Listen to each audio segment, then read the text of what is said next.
Azərbaycan prezidenti öz vətəndaşlarının hüquqlarını mərc masasına qoyub.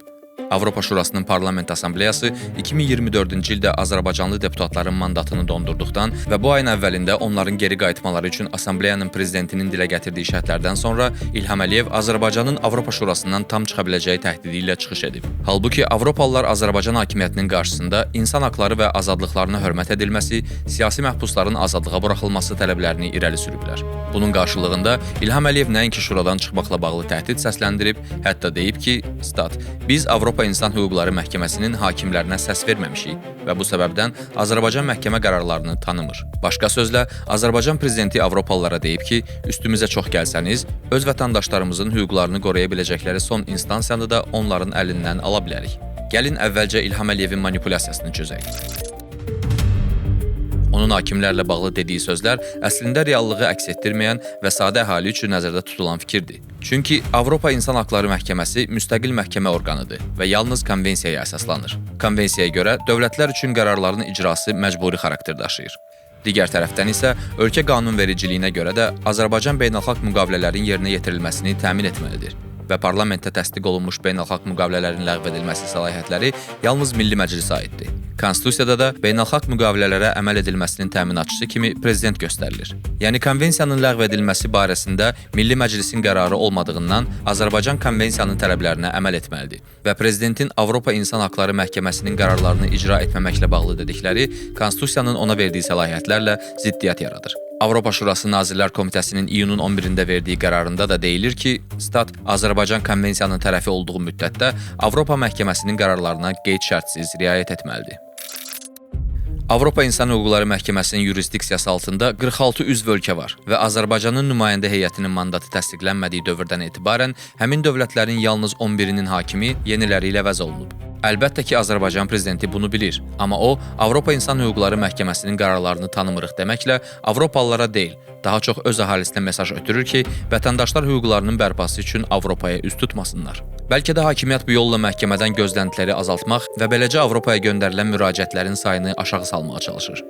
Avropa İnsan Hüquqları Məhkəməsi ərizəçilərinin şikayətlərinə görə indiyədək Azərbaycan hökuməti milyonlarla manat həcmində cərmələnib.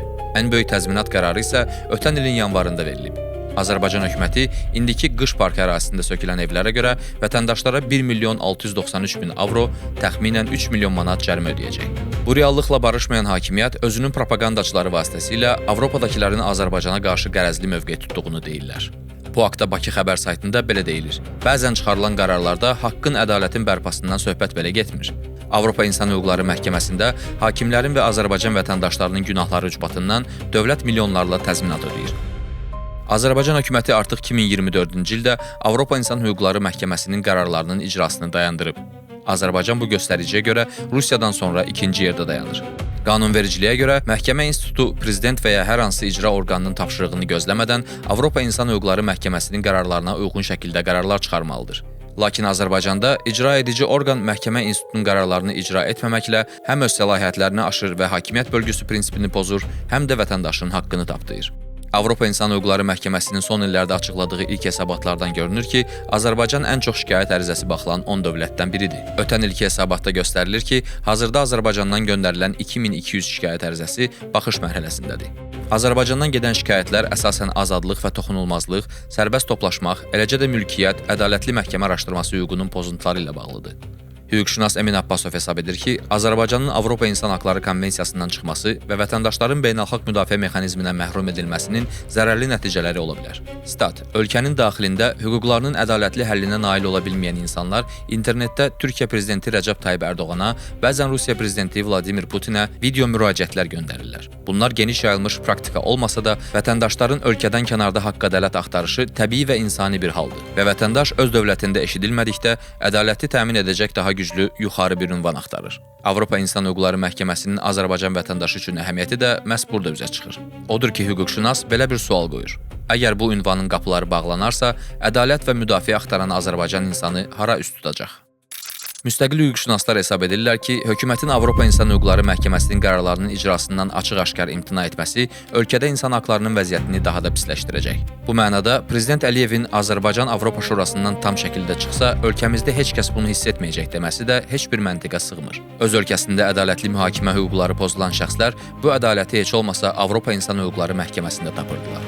Bu qapının bağlanması isə ölkənin ədliyyə sistemində ədalət tapa bilməyənlərin qapısını bir dəfəlik bağlamış olacaq.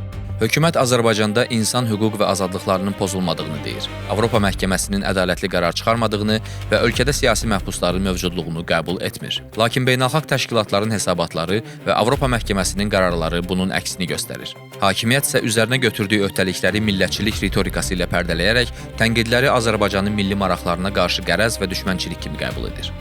İlham Əliyevin Avropa Şurasından çıxmaq təhdidlərinə gəlincə, təhlilçilər bunu blef adlandırıblar. Çünki Aşpanın prezidentinin Azərbaycanlı deputatların hansı şərtlərlə qayıda biləcəyini deməsindən 10 gün sonra İlham Əliyev də cavab verdi ki, əksinə hər şey onun dəqiqliklə dediyi kimi olmalıdır. Amma Əliyevin bu sözlərindən bir neçə gün əvvəl Ədliyyə Nazirinin müavini Bakıda Avropa Şurasının İnsan Hüquqları və Hüququn Aliliyi üzrə baş direktoru ilə görüşüb, hüquq və ədliyyə sahəsindəki gələcək əməkdaşlığın perspektivlərindən danışdılar.